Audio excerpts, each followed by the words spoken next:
Hi hello friends, welcome to our channel Srimathi తేజుతో. ఈరోజు మరొక సూపర్ అండ్ టేస్టీ రెసిపీతో మీ ముందుకు వచ్చేసానండి. ఆ రెసిపీ ఏంటంటే చీజ్ గార్లిక్ క్రిస్పీ బ్రెడ్. ఏంటి పేరు ఇంత పొడవు ఉంది, ఇంకా ప్రాసెస్ ఎంత కష్టమో అనుకుంటున్నారేమో. ఏం లేదండి, 5 నిమిషాల్లో అయిపోతుంది.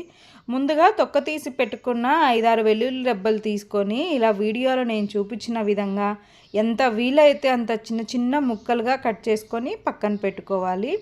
ఇప్పుడు ఒక బౌల్ తీసుకొని అందులో మనం కట్ చేసి పెట్టుకున్న వెల్లుల్లి, సన్నగా తరిగిన కొత్తిమీర, 1 స్పూన్ చిల్లీ ఫ్లేక్స్, 1 స్పూన్ ఓరిగనో, 2 స్పూన్లు చిన్న చిన్న ముక్కలుగా తరుక్కున్న చీజ్, అలాగే 2 స్పూన్ల బటర్ తీసుకోవాలి.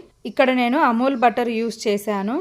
అండ్ అలాగే ఇందులో నేను సాల్ట్ అస్సలు యూజ్ చేయలేదండి, ఎందుకంటే ఆల్రెడీ చీజ్లో బటర్లో కొద్దిగా సాల్ట్ ఉంటుంది. ఈ రెసిపీ కోసం నేను యూజ్ చేసిన బ్రెడ్ కూడా శాండ్విచ్ బ్రెడ్డే అండి, సో అది కూడా కొద్దిగా సాల్ట్నే ఉంటుంది. మీరు ఒకవేళ మిల్క్ బ్రెడ్ తీసుకున్నా లేకపోతే ఇంట్లో బటర్ యూజ్ చేసినా లిటిల్ బిట్ సాల్ట్ యూజ్ చేసుకోవచ్చు.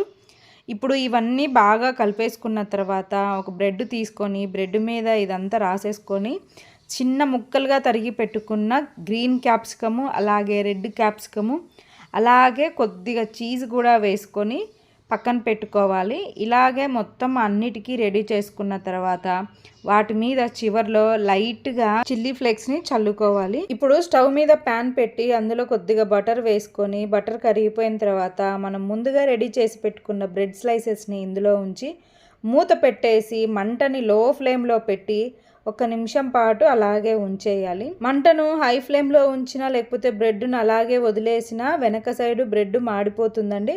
సో కొద్దిగా జాగ్రత్తగా చూసుకుంటూ ఉండండి. దీన్ని టమోటా కెచప్తో కలిపి తీసుకుంటే మీ పిల్లలు లొట్టలేసుకుంటూ మరీ తింటారండి, అంత బాగుంటుంది. ఒకసారి మీరు అందరూ తప్పకుండా ట్రై చేయాల్సిన రెసిపీ అండి. ఈ రెసిపీ కనుక మీకు నచ్చినట్లయితే ప్లీజ్ అండి మన వీడియోని లైక్ చేయండి, షేర్ చేయండి, సబ్స్క్రైబ్ చేసుకోండి.